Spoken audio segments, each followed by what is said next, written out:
Hello everyone, and welcome to my Bold and Beautiful Today channel. I hope everyone is having an awful day. Before we begin, please hit the subscribe button and give this videotape a thumbs up. RJ's Hidden Darkness, Zende not real villain in Luna's love triangle? The bold and the beautiful reveal that Zende Forrester Dominguez is being painted as the villain in Luna Nozawa's love triangle. While Zende did cross many lines, he hasn't really shown to be doing anything evil to get Luna's heart.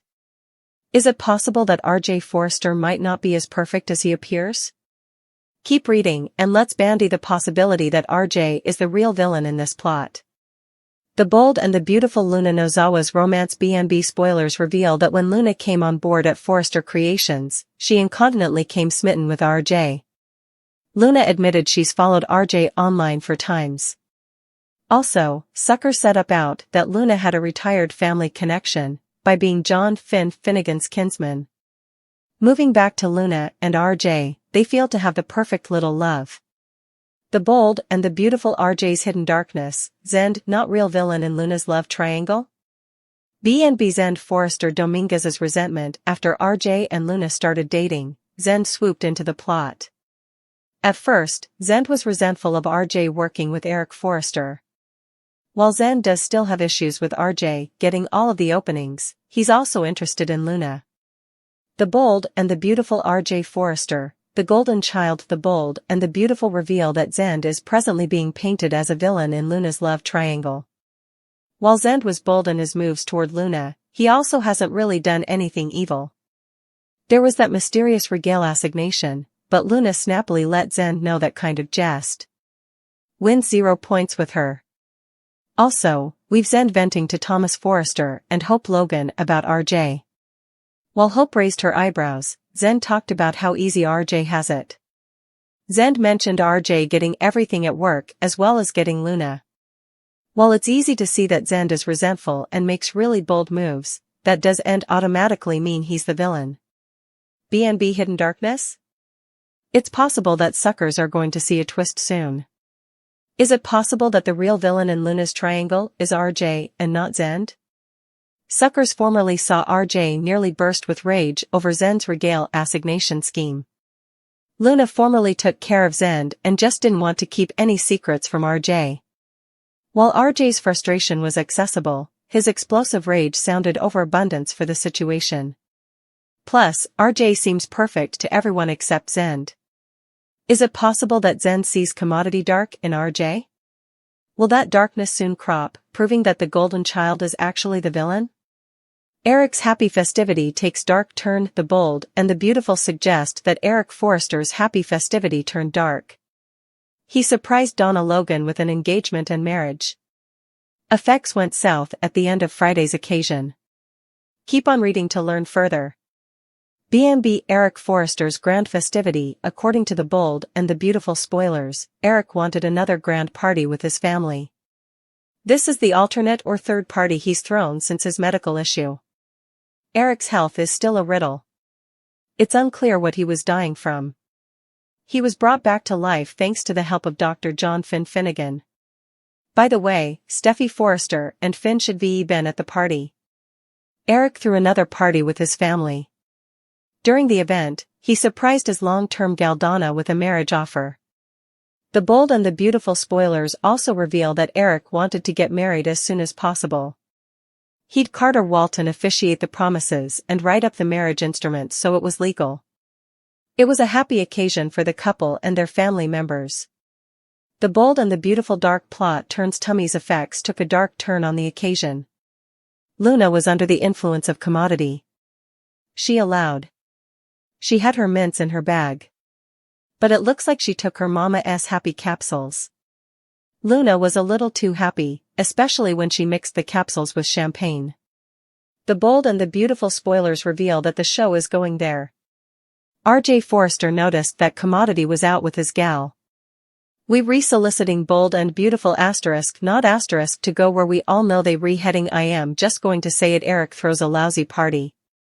I mean, dude, perhaps if you took a little time to plan the events, guests would be given a little notice and be suitable to show up.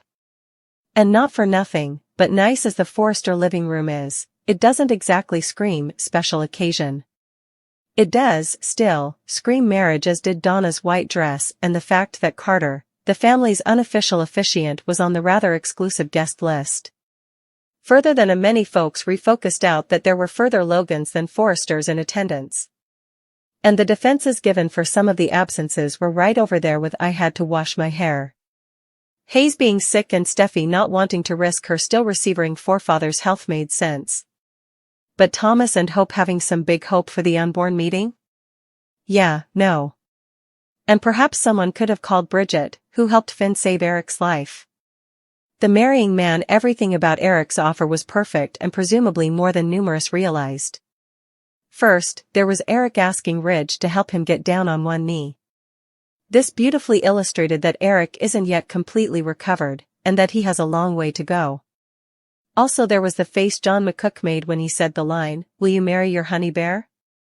Donna Eric Ridge Brooke offer B&B. Further, the change two actors felt was important. When I spoke to McCook many weeks ago, he made it clear that both he and Jennifer Garais have been pleased to see the show take this pairing down from the honey bear days. Yes, it'll always be part of their history, and, knowing how this show is written, it'll be one of those expressions we ever include in our soap opera drinking game. But the face McCook made was sort of a great way of admitting that Donna and Eric have come so much further than the wanton old scapegoat and the bimbo doxy. The unasked still, shouldn't the fact that Zende wasn't included drive all his buttons? After all, that line is one he's apparently heavily involved in, if the hope for the unborn meeting was so important that Thomas had to miss his forefather's marriage. Shouldn't he be at least as worried about being barred from that as he's been about not helping develop Eric's line, which he was no way a part of to begin with? Thomas Hope B&B. Further, these housewives are out of control.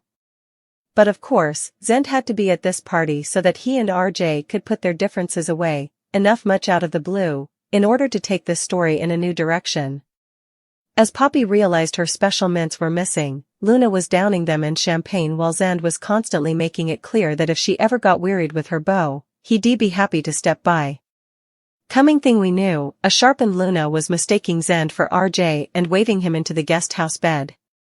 I'd love nothing further than to believe that Zende will realize exactly what's going on and walk down.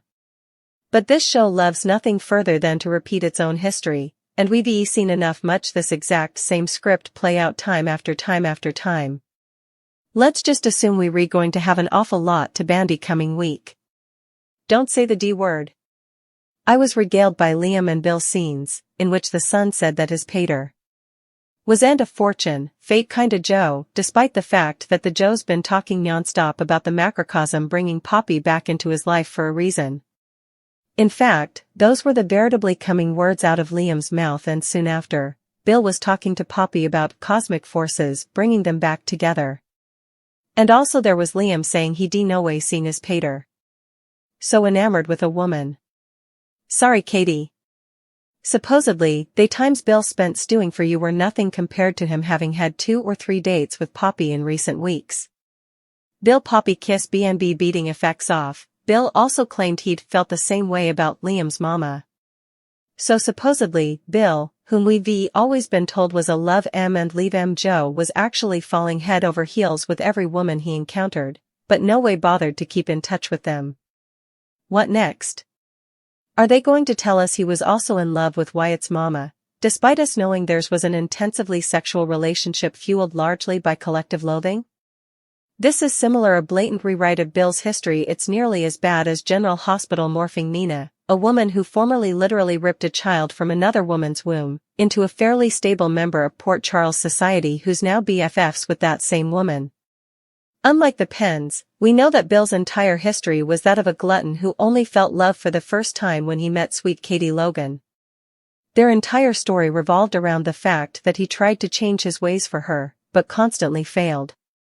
Now, suddenly, we're not only erasing that times-long history but pretending that Bill has basically fallen in love with every woman with whom he'd a one-night stage.